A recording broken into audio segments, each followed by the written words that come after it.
record button. Next week, we're going to start a new study. So if there's new people you'd like to have us join, we're going to start a study on, sorry, when we record, I think y'all have to press other buttons, but we're going to start a study on Isaiah. So be ready for that. I said to Scott when we were getting some study books this week, the study books on Isaiah say you can do Isaiah in 6 weeks or 52 weeks. And Scott was saying someplace between the two would probably be good. So anyhow, the study books come today. So we will start getting ready for that study starting next Sunday. And before you go any further, if you would, give us some feedback. There's going to be, the prophets and some of those Old Testament books get tough. And there has to be some history that goes along with it. And if it's not your cup of tea, tell us here or email or something. We'll try and make some adjustments. Isaiah is amazing in his willingness to say, "Thus saith the Lord," to speak like that. It's always humbling to read it. But he also had some incredible prophecies that I think are pretty enlightening in the time we live in. So last week we did our 5th week on Christmas, and we looked at Anna and Simeon, and we looked at joy versus expectation. And like I said, this week we're going to do Joseph, and he's sort of the, what do you always say when... there's a Monty Python movie, and it's the Holy Grail, but they're showing all the knights, Sir Gawain, but then one of them is called Sir Not Appearing in This Film. And Joseph is sort of like that, Sir Not Appearing in This Film, because we don't get told a lot, but we do get told some, and I think it's worth paying attention to. So remember that the Christmas story of the birth of Jesus is told in 2 of the 4 Gospels. It's told in the Gospel of Matthew and the Gospel of Luke.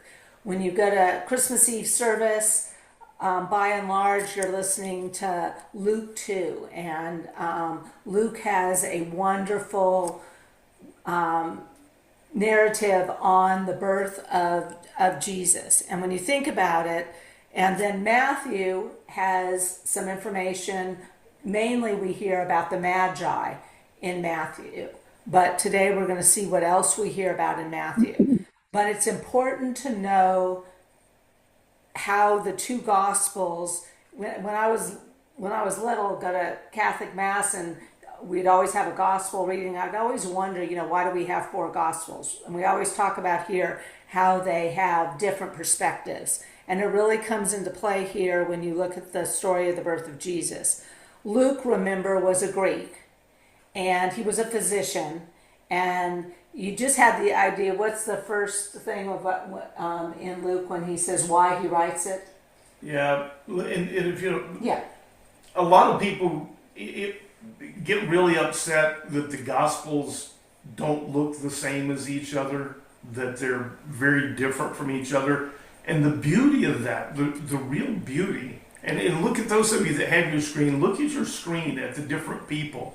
We're different, we have different hearts, we have things that really speak to us, and someone else is not the same as you. And so the Gospels are different, and it's not just okay, it's a beautiful thing. And we get to see perspective on what each one of these, but Luke, being a Gentile, being a Greek, he wasn't there from the beginning, goes out and sort of canvasses, he talks to people, and at the very beginning of his gospel, he's writing to Theophilus, and he says, "I'm writing this to give you the assurance of the things you've been taught."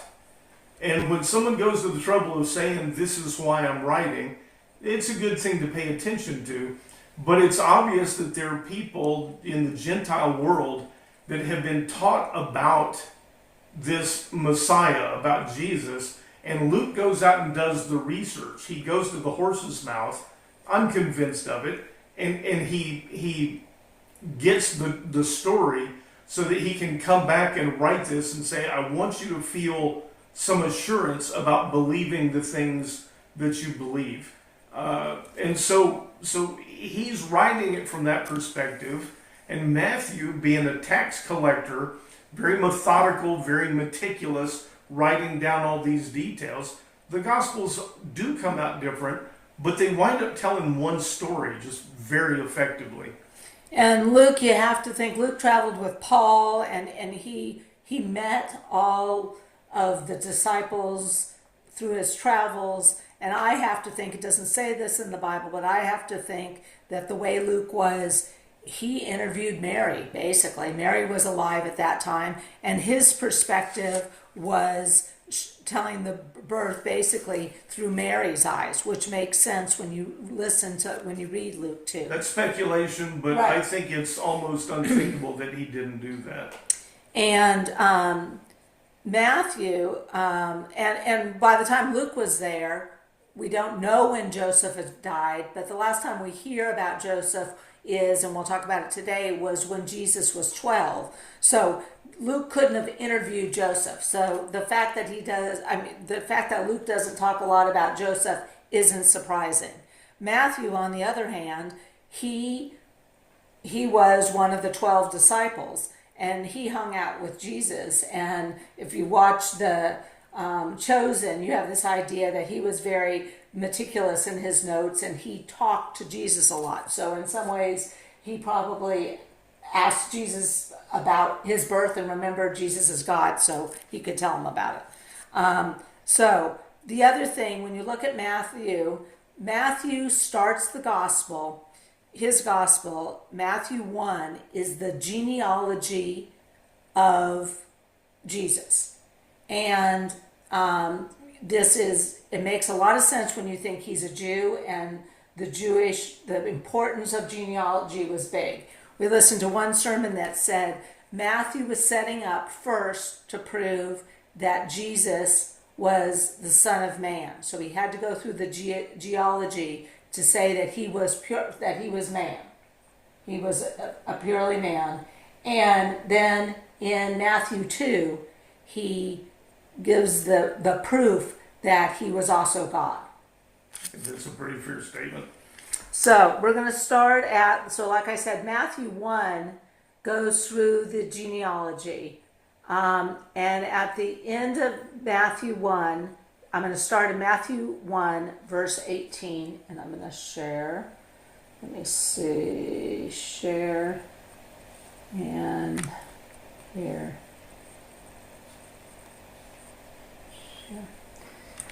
Okay. This is how the birth of Jesus Christ came about. His mother Mary was pledged in marriage to Joseph, but before they came together, she was found to be with child through the Holy Spirit. Because Joseph, her husband, was a righteous man and was unwilling to disgrace her publicly, he resolved to divorce her quietly. Your turn. Okay. So, where Luke goes through the whole birth, the story of Mary, Matthew really is telling it from Joseph's perspective. So it says that Joseph and Mary were pledged in marriage. And some of you know this, some of you don't. But it says in some translations they were betrothed. In that Jewish custom, they were married. That betrothal is a marriage. They don't live together for the first year. And the truth is, that year is there to prevent exactly stuff like this. It's to prevent shotgun weddings. It's, they were trying to be very rigid. And so the bride continues to live with her parents for a year after we call it a betrothal, but it is in any respect a marriage. Now they'll have a more formal marriage afterwards, but what you're going to see here, and pay attention when we read it, is that, in fact, Mary just did read it. He didn't want to disgrace her publicly, so he resolved to divorce her quietly. It actually took a divorce In Hebrew, that's called a get.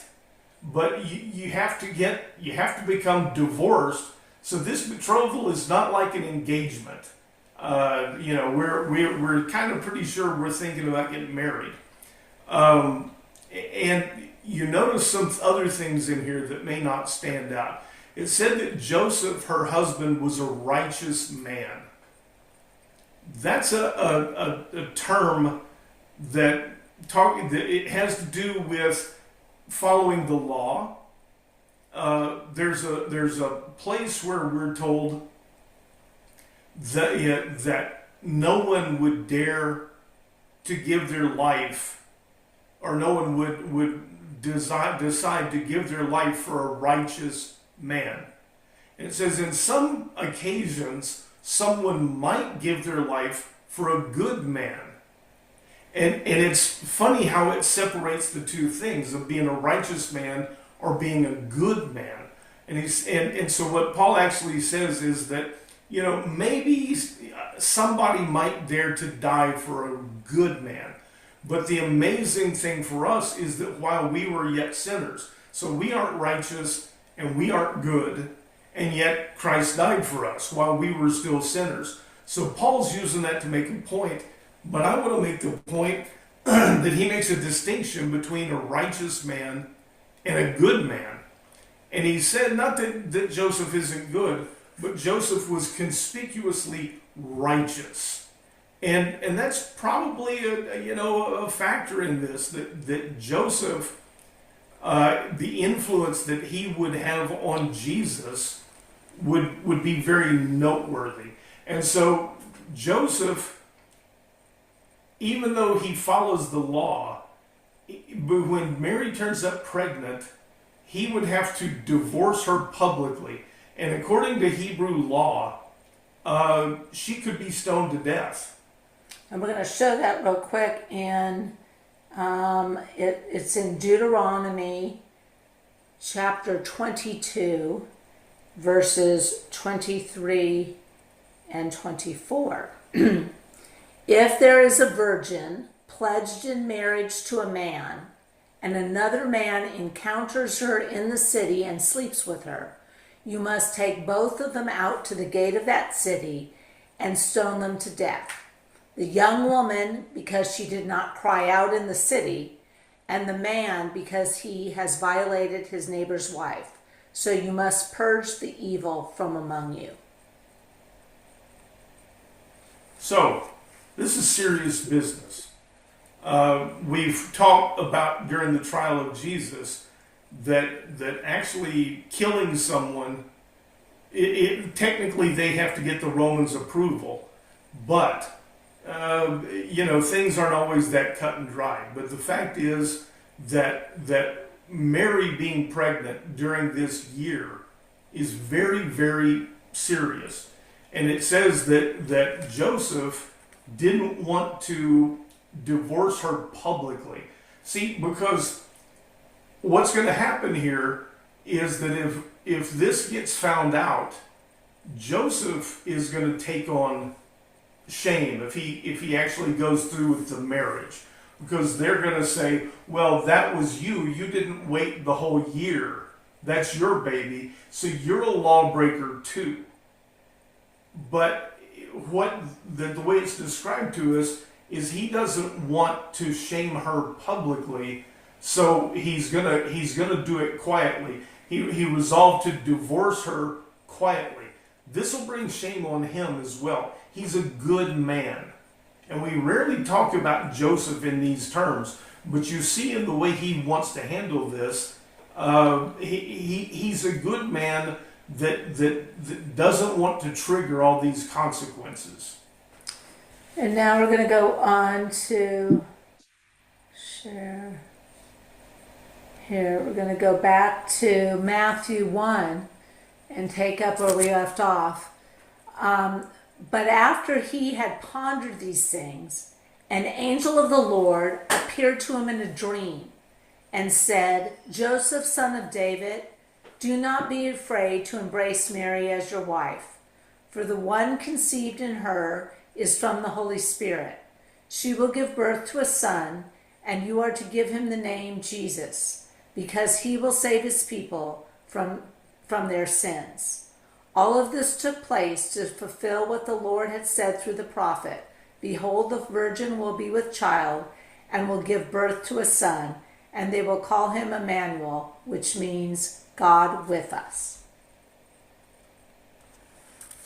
So Joseph has reached his conclusion. I'm not gonna drag Mary through the mud. I'm gonna take on some of this shame. Oh, by the way, if he does this and people assume that that's his baby, what it looks like is it's his baby, they're betrothed, and now he's abandoning Mary.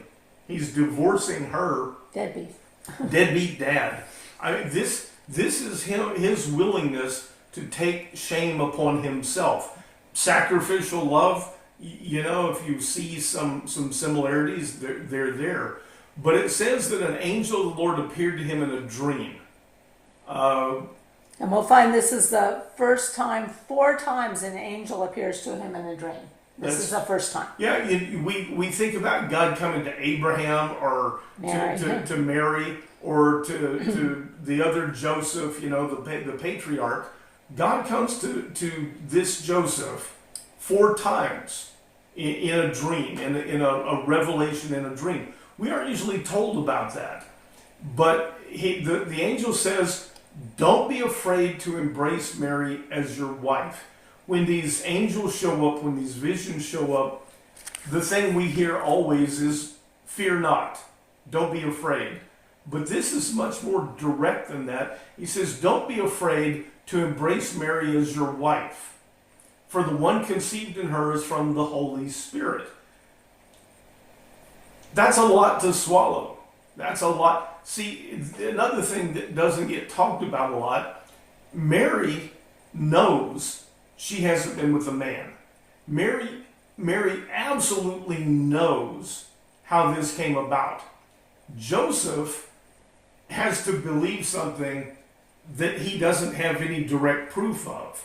And if you think about it, in some ways, that takes a lot more faith than something. So there's a point after Jesus comes back from the dead, after he's risen, and he goes to the apostles, the disciples, and Thomas says, I don't believe it's you.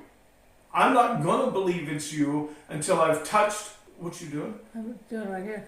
I'm not going to believe in you until I've touched the wounds in your hands and in your side. And then Mary wants to read it, so I'll let her read it. Then Jesus said to Thomas, put your finger here and look at my hands. Reach out your hand and put it into my side. Stop doubting and believe. Thomas replied, my Lord and my God. Jesus said to him, because you have seen me, you have believed. Blessed are those who have not seen and yet have believed. It's a real similarity here. This is Thomas saying, I'm not going to believe it unless I've touched the wounds. I can't believe this. And Jesus says, come on, touch them. But this comment he makes afterwards has real relevance here with Joseph. He says, Thomas, you've seen, and because you've seen, you believed. Blessed are those who've not seen and yet still believe. That's Joseph. I couldn't help thinking of you, Gene, this week. You use an expression often, it's another level of belief or another level of faith. Joseph had that faith. Like Scott said, Mary, we always talk about her faith, and she had faith, and she was fabulous, and she was obedient. But Joseph had a whole other level of faith. He had, Mary knew she hadn't been with a man. Joseph did not know that. No, he Two things. Go ahead. Pardon me. 2 things come to my mind. In reading these things, you sometimes talk, Scott, about the law is not enough. The law is not enough. And here we hear, even from last week, Simeon, by an angel, expecting the anticipation of the Messiah, and he's not going to physically die until and unless he sets eyes on the Messiah. So that's that beautiful belief that we're talking about. But you're not going to be able to say 1+1 is 2 equals nothing, That's because right. it's at a whole different level. Now we got Joseph, and Joseph knows the trouble he's in. So does Mary, physically under the law. And the angels are saying, guys, you're on the wrong track. You need to forget a little bit about that law and get into the matter of believing the Almighty. And I think those two parallels should indicate to us that when you hear that voice, when you believe, then you're going to run into a lot of trouble with the written word and the law today. Because, Trying to reduce it to a math function. You're right, Gene. At some point, it is you just believe or you don't. A funny thing, you brought up Simeon, and I mentioned yes, where Paul tells us that no one would die for a righteous man. Maybe they would die for a good man. Maybe that could happen. He died for us, but the righteous man, Simeon, we are told that is waiting to see Messiah, is a righteous and devout man, and it's the same word. Simeon is a righteous man in that same regard as Joseph. So what it ties together about him, though. The thing I want to leave you with is that Jesus himself tells Thomas, "You've seen, therefore you've believed," and that's a good thing. But blessed are those who've not seen and yet still have believed. This is what Joseph is tasked with doing.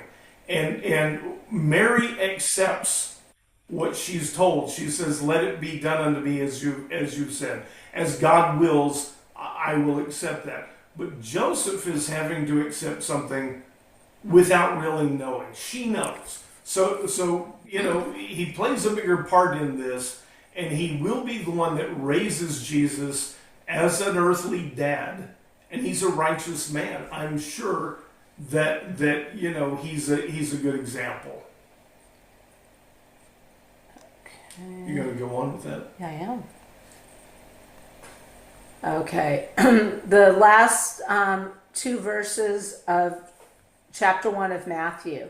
When Joseph woke up, he did as the angel of the Lord had commanded him and embraced Mary as his wife. But he had no union with her until she gave birth to a son, and he gave him the name Jesus. So in the Hebrew world, it's the dads who name the child. We see evidence some other places that the women of the village weigh in on it pretty heavily, but ultimately the dad does that. When they were John the Baptist, they've been told that would be his name. The women were all, his dad couldn't talk, and the women are all coming up with good names. And his dad, Zachariah speaks up and says, his name is John. Those were the first words he had spoken. His name is John. And nobody can argue with that. It's the dad who names the child. But both Joseph and Mary have been told he's going to be called Yeshua. Jesus, but it's Yeshua. And that's a word that has some real meaning. And Joshua, when the Israelites were about to go into the promised land, Joshua led. He delivered his people into the promised land. But it's also associated with the Messiah, the deliverer of their people. And it's all part of it. I mean, it's all very clearly laid out to them.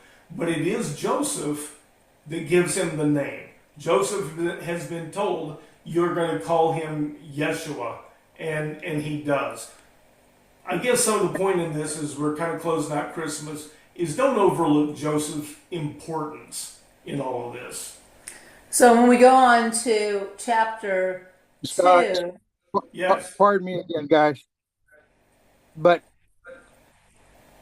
Jesus, we talk about the consolation of Israel. We talk about uh, the Messiah. And a bunch of us were thinking about he's got to be the great king. He's going to come in. He's going to physically free us from this earthly existence. And Jesus was all about the freeing away from sin, giving us another shot at redemption through Jesus. That's that. I think that is some forget that we celebrate in anticipation of Christmas, and then we forget the rest of the year until the next December. Sadly, Gene, that's all too true. The thing that strikes me as very sad is that it gets ignored during Christmas a lot too. You know, you would think at least during that time we ought to, maybe that'll help carry us through, and it gets overlooked. Mary had been told, you're going to call him Yeshua because he will save his people from their sins. That's in there. That is explicitly stated. It's not that he's going to deliver them from the hands of the Romans or the Assyrians or the Edomites. He's going to save his people. He's going to deliver them from their sins. It's a very good point. I mean, I think all of our Christmas festivities and the shopping and all that take away from it. So we go on to Can you hold on a second? yeah. Because I'm gonna diverge just a little bit since you brought that up. We have talked on occasion. There's a lot, people will go to their pastors and say and talk about something that they do, and they say, "Is this a sin?" That was what the Jews always did. They were legalistic. They would try and pick it apart and say, "Well, if I don't really do this, is it still a sin?" And we've talked about a working definition of sin being whatever separates you from God. Very real sense. What has happened during the fall is that mankind has become separated from God. And we're told several times that what Jesus came for is reconciliation. Not that sin is not, there are acts that are sinful, but the sin part separates us from God.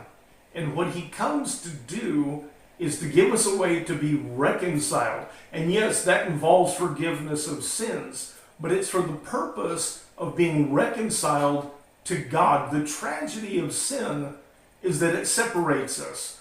And so when it says that he will save mankind from its sins, he will deliver us from our sins, it involves a reconciliation. And that's the heart.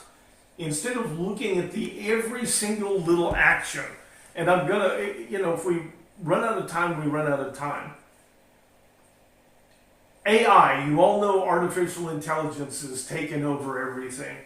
They've been putting out these toys for young kids that teach them, if they ask, it'll just volunteer and teach kids about how to strike matches. Or also what they refer to as kinky sexual practices, and it's teaching little children this stuff.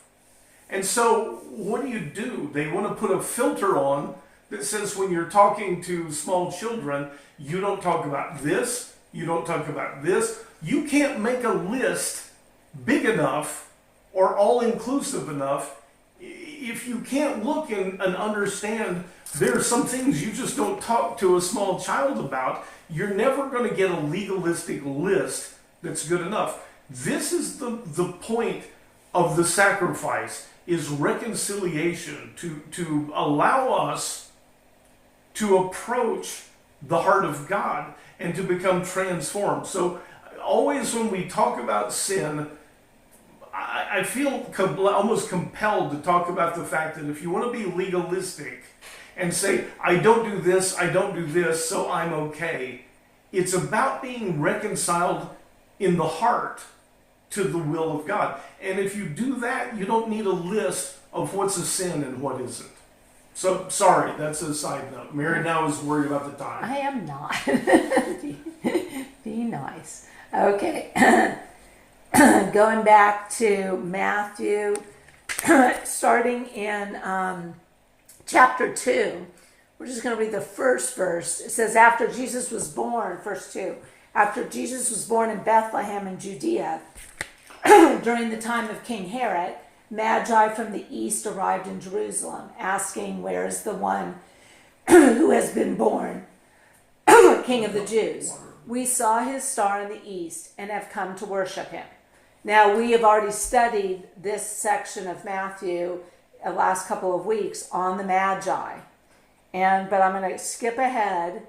Then after the Magi, when the Magi had gone, verse 13, an angel of the Lord appeared to Joseph in a dream. Number 2, get up, he said, take the child and his mother and flee to Egypt. Stay there until I tell you, for Herod is going to search for the child to kill him. So he got up, took the child and his mother by night, and withdrew to Egypt, where he stayed until the death of Herod. This fulfilled what the Lord had spoken through the prophet. Out of Egypt I called my son. So here's another example of what we talked about. This is Joseph, the one we don't pay any attention to. But when Herod decides the way he's going to be sure his kingship is not threatened and his lineage is not threatened, he's going to kill the babies there in Bethlehem. God comes to Joseph in a dream and speaks directly to him and says, you need to get up right now, take your wife and your baby, and get out of Bethlehem. You need to go to Egypt. And Joseph, being who he is, doesn't question it. He gets up and they leave by night. I mean, the implication here is they get out of town. And I'm saying Bethlehem all the time, and they're really, I think they've probably gone home by then. No, You're right, because that's another piece of it. But Joseph is obedient. Joseph gets this and immediately understands and believes it's a word from God. So God speaks to Joseph directly again to get out. And you notice that Matthew tells us this fulfills something that's been prophesied. Out of Egypt I called my son. Normally you would think, why would the Messiah come from Egypt? Well, he doesn't come from Egypt, except they've been sent to Egypt. So that's 2. And just some historical things. Scott, I'm sorry.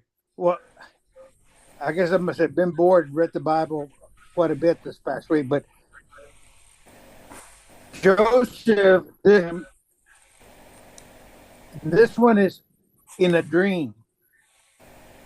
Now, he had an angel come and visit. Why in the dream? Why? In the dream. Yeah.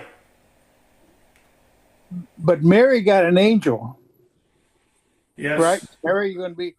And then Joseph was in a dream, and this is a second dream. How come he's not getting to an angel? How come? How come? Gee, Yeah. I don't know. I don't know.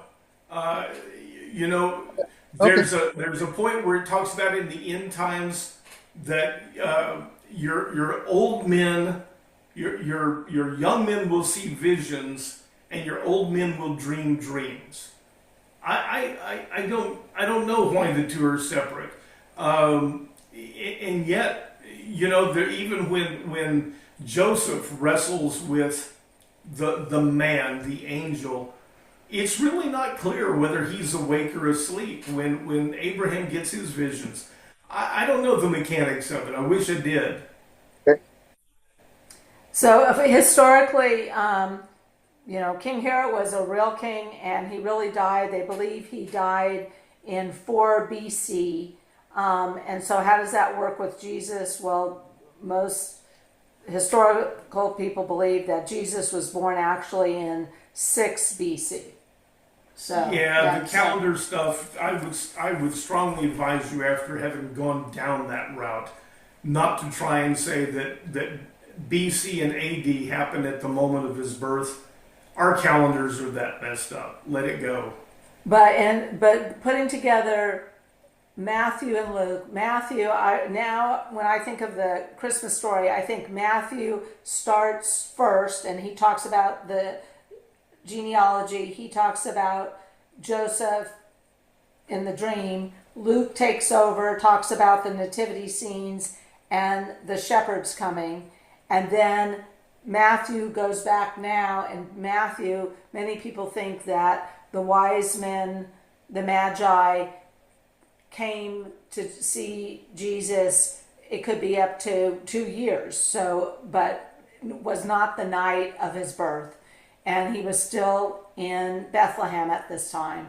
And then now Matthew's taking over the story, and he is recounting that Joseph gets dream number 2 and is told to leave Bethlehem and go down to Egypt. Real quickly, some of you will be told, maybe some have been told, that this slaughter of these children, there's no historical evidence of it. And at least a couple of heads shaking. And therefore, that means it's not true. Later, when Jesus is executed, we've learned that the Jews are not supposed to carry out capital punishment without Roman approval. Even Roman governors, Pilate winds up getting sent back to Rome. He gets in big trouble because he had some people executed. Rome only cares about keeping things quiet. They want tax money, and they don't want any revolts happening. When you start killing people, if you slaughter a bunch of babies under the age of 2, you're going to cause an uprising. Herod would not have recorded this publicly. There's no historical record that anyone has found, but it's not something that Herod would have had his scribes and bragged about. He wouldn't have written it down, and there would be nobody there in Bethlehem to have made a historical record. So if you ever hear that, don't let it trouble you. It's just if he did do this, and I'm convinced that he did, he would not have recorded it.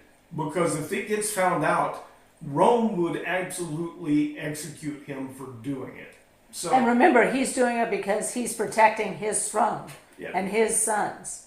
So I'm going to go to what Scott is referring to. When Herod saw that he was outwitted by the Magi, he was filled with rage. Sending orders, he put to death all the boys in Bethlehem and in its vicinity who were 2 years old and under, according to the time he had learned from the Magi. Then what was spoken through the prophet Jeremiah was fulfilled. A voice is heard in Ramah, weeping, and great mourning, Rachel weeping for her children and refusing to be comforted because there are no more, because they are no more. So the only thing that I didn't already talk about there, that thing that's written, that prophecy of voices heard in Ramah, weeping, it's Rachel weeping for her children. Rachel, you remember the wife of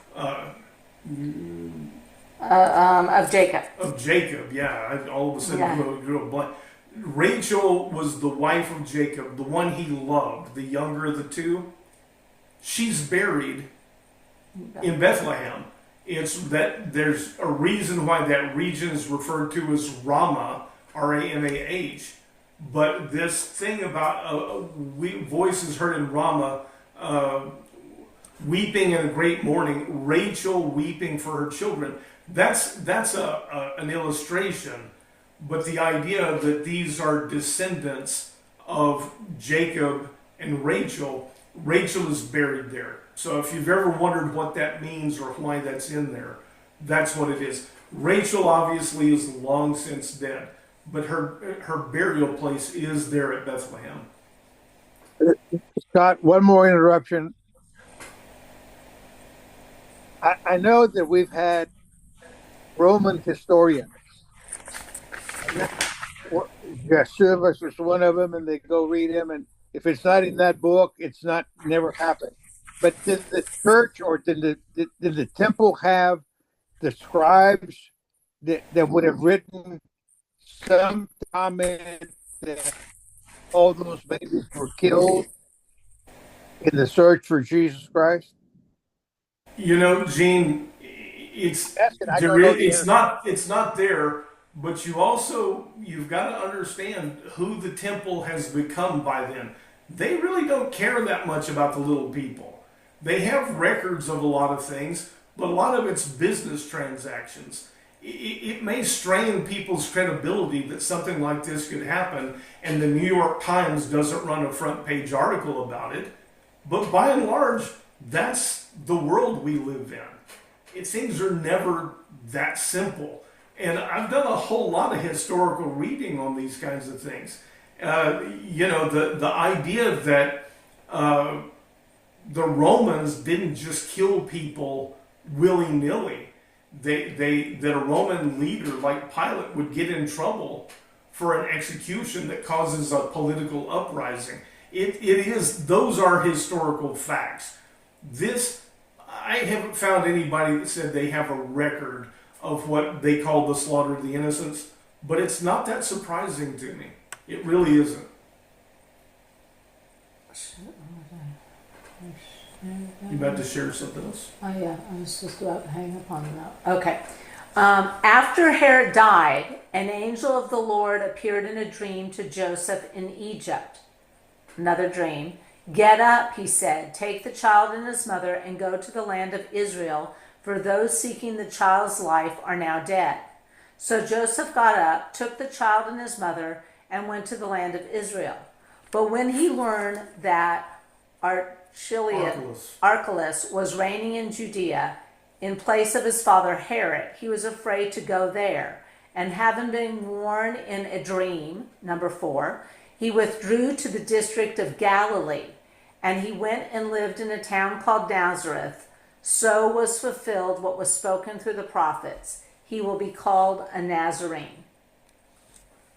So, they're living in Egypt. I think most people that believe the scriptures figure that the gifts the Magi brought probably are what supported them while they lived in Egypt. The gold, frankincense, and myrrh. They're worth a lot of money. And after Herod dies, Herod the Great, Joseph gets another dream. This time it says that an angel of the Lord appeared to him. And Gene, this goes to your question. It says on all 4 of them, it says the angel appeared to him in the dream. I don't know that I will ever understand exactly the mechanics of those things. But he gets a dream. We know the source is God that tells him Herod has died, head back to Israel. And Joseph just obeys. He picks up the family and they head to Israel. And then he gets one last one of these dreams, these warnings. And he says, you know what? Don't go back into that area. Herod's son is the one running things and you're not going to be safe. Go to Nazareth. And Joseph, being the obedient servant that he is, doesn't question it. They go to Nazareth. And once again, this fulfills more prophecy of the Messiah. So the other things that we know about Joseph are just basically a very few sentences. And one of them we know in Matthew 13, verses 55 and 56. When Jesus had finished these parables, so just Jesus, at this time Joseph would have been dead, but we know that, and Jesus is in his ministry time. When Jesus was finished these parables, he withdrew from the place. Coming to his hometown, he taught the people in their synagogue, and they were astonished. Where did this man get such wisdom and miraculous powers, they asked. Isn't this the carpenter's son? Isn't his mother named Mary? And aren't his brothers James, Joseph, Simon, and Judas? Aren't all of his sisters with us as well? Where did this man get all these things? And they took offense at him. And the same story, but from a different perspective, is in Mark. And if you go to Mark 6, verse 13, or verse 3, I think. Yes. Jesus went on from there and came to his hometown, accompanied by his disciples. When the Sabbath came, he began to teach in the synagogue, and many who had heard him were astonished. Where did this man get these ideas? They asked. What is this wisdom he has been given, and how can he perform such miracles? Isn't this the carpenter, the son of Mary, and the brothers of James, Joseph, Judas, and Simon? Aren't his sisters here as well? And they took offense at him. So the word for carpenter? The word for carpenter is tekton. And there are masters that are referred to as architectons, and that's where we get the word architect. But Joseph was a craftsman. We say carpenter, but he may have also done stone setting or any of a number of other things. And we see through this other verse confirmation that Jesus has taken that up as well. They refer to, isn't this the carpenter? So he learned that from Joseph. He has an influence on Jesus and on who he becomes. You have one other thing you want to read? Or can I talk? I've got two other things that we've still got to do. Okay, well, I'll just make it real quick. I was going to talk about Sepphoris. Yeah, go ahead. You understand, growing up in Nazareth, little bitty town, but just to the north, and I'm talking about 3.5 miles, just a little stroll north of Nazareth at that time, is a town called Sepphoris. And it's really, really important. It's where the Mishnah, the oral Torah, was compiled. It is, it's a kind of a fortress, but it's a big city.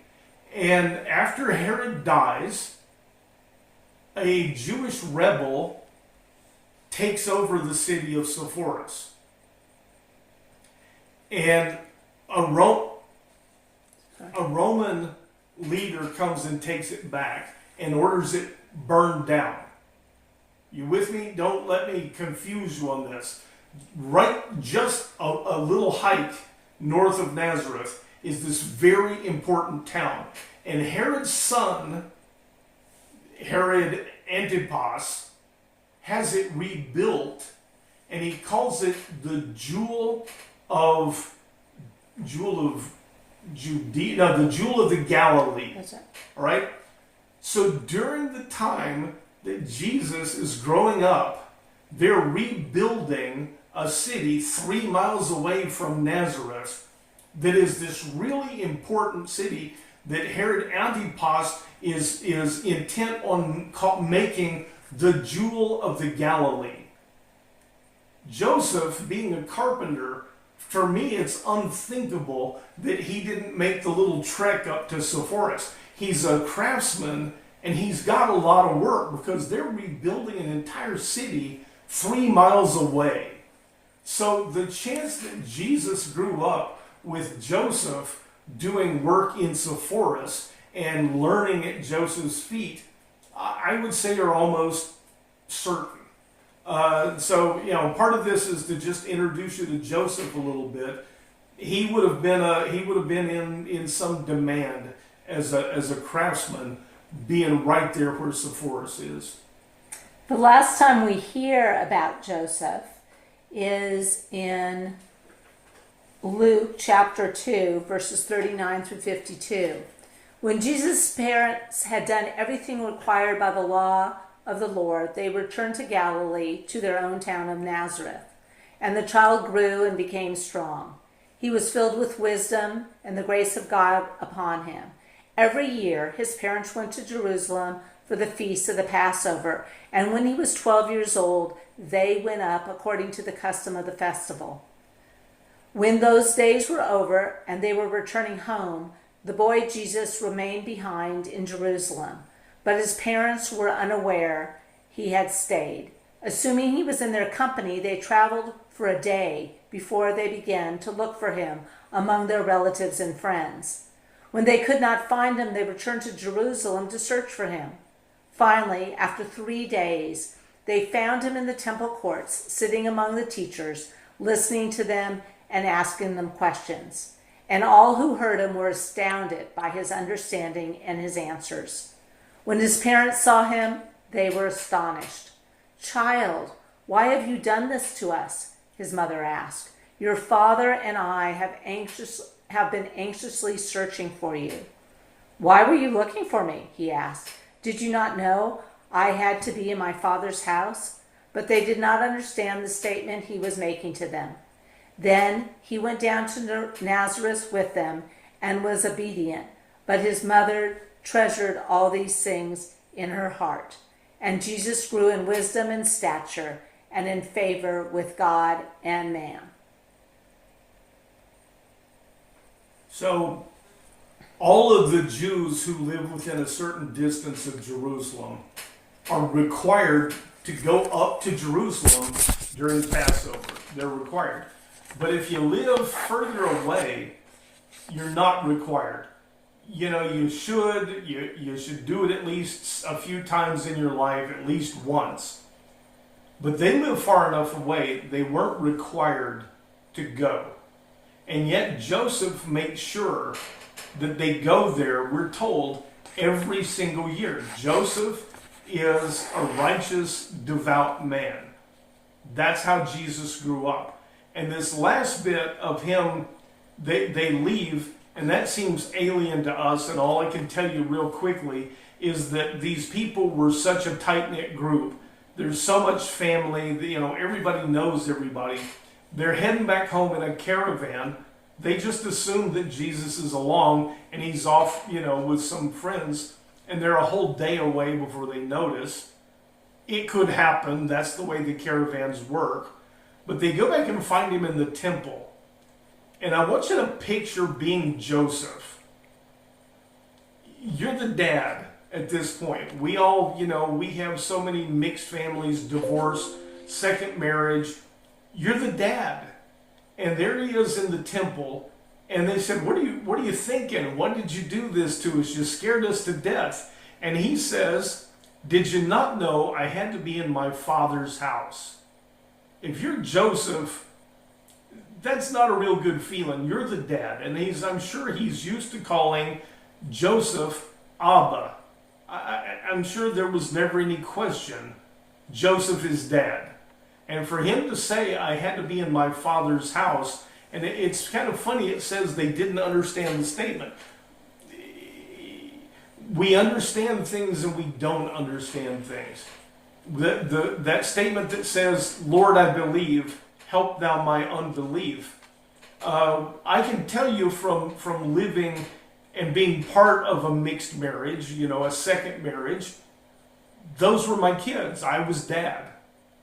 But every Wednesday, when her ex would come to pick him up, I get reminded, I'm sort of dad and I'm sort of not. It's a way of life. It's the way it is. For Joseph, you know, I always wonder if this didn't sting just a little bit for him to say, "I had to be in my father's house." But at that point, here's Mary once again treasured up all these things in her heart. We act like it would be simple, knowing what she knows, to just always have it in the front of her mind. But we're human beings. And so, you know, this came as a little bit of a surprise. And when he says, "Didn't you know I was going to be in my father's house?" And they're thinking Joseph was on the road with us, or Mary at least. He was on the road with me. What do you mean, be in your father's house? This is one of those strange times. And it for me, it's a reminder of what it must have been like to be Joseph. And I know we're a little long, but I'd love you guys to listen to my last Christmas hymn of the year. I did some search on, you know, are there hymns about Joseph? And they are few and far between. And I'm going to play something called The Carol of Joseph, and its subtitle is "I Believe in You." And it was written after the Christmas of 2019 by the Christian band, King and what's it called? King and Country. King and Country. And it's a song that serves as a soul-stirring beauty of a carol that touches on a quiet hero of Joseph and the role he played in the greatest story ever told. And when they were interviewing them, they said, if you think about it, Jesus Christ's first believer was Joseph, which is a fascinating thought, said Smallbone, who admits he had never been able to get through the classic Mary, Did You Know without weeping. It became a trifecta moment for us in the writing room, with Joseph believing in himself and Mary believing in Joseph, and both of them believing in Jesus. It was a marvelous point of view that I think we have breezed by in the past in terms of writing. So now if I can find where I stuck it, just a second. Share. And I don't see it. Where is it? Just a sec, sorry. King and Country is there. Okay. Now, Screen 2. there we go. And I have to make sure that the sound is shared. Share. And let's put it on big screen and hit go.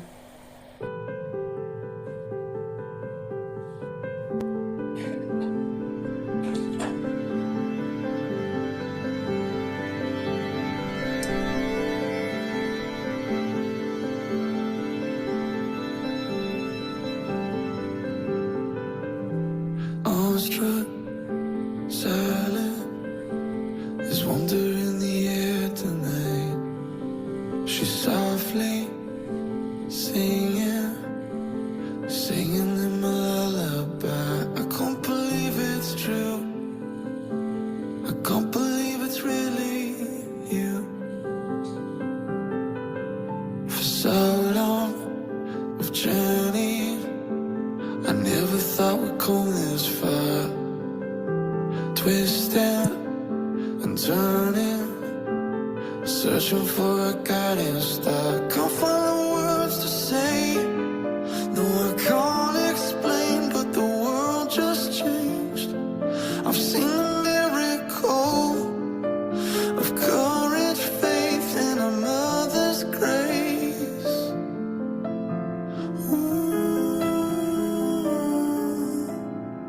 I believe in you. Yes, I believe in you. I finally hear the song, the angels singing on and on and on, and I believe in you. Yes, I do.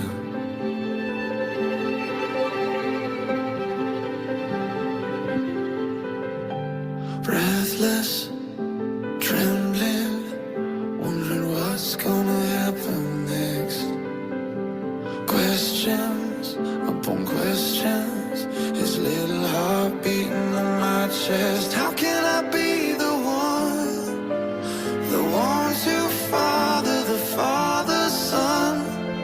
How can I raise a king when this humble life is all I bring? Mother Mary says, I believe in you. Yes, I believe in you. And I'll always sing this song with the angels singing on and on and on. And I believe in you. Yes, I believe in you. And we'll always sing along as the angels lead us on.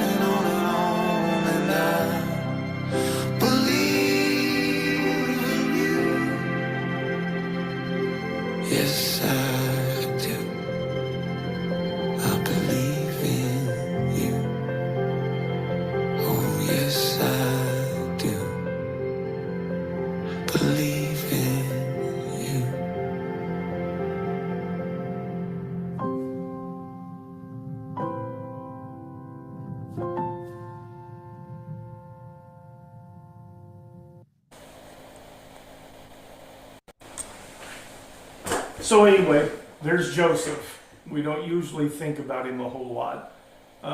Before we go, yesterday Mary and I took a walk. It was one of the most, just the weather was astounding. Beautiful day, and as we're leaving, there's an older guy on a bench, and I know he's older because he's older than me. He's an old guy, and as we passed by, we spoke, and he says, "You never know how many of these days you're going to get, because I mean it's just absolutely perfect weather." And as we walked past, I told Mary, we really don't ever know if we're going to get even another one. We don't know. What we have is today. We come into a time, we've had Thanksgiving, we've had Christmas. I am thankful to be able to see each one of you. Those of you who can sometime, put your camera on. It's good to see your face. I'm thankful for each one of you. God, we try to remember in the middle of all the holidays and all the busy work that we give ourselves. We try to come back and make sure to remember you in this. Make sure to remember that the purpose in this gift, in this sacrifice, was us. That you reach out to us to bring us to you. And that you made a path, you made a way that we can do that. And we are thankful. We still have these ones in our heart, and I think about Kelly right now. I think about the pain she's in and what she's facing and being under pressure by a government to accept death. And we remember her. Ease her pain. That's the only thing I know to even ask at this point, is to ease her pain. Be with us now. We start a new year. Draw us closer to you. As we seek you, you tell us if we seek, we'll find. We come here seeking. Bring us closer to you. Amen. Yeah. Thank you, guys. You guys have a great Bye, week. Mary. Thank you.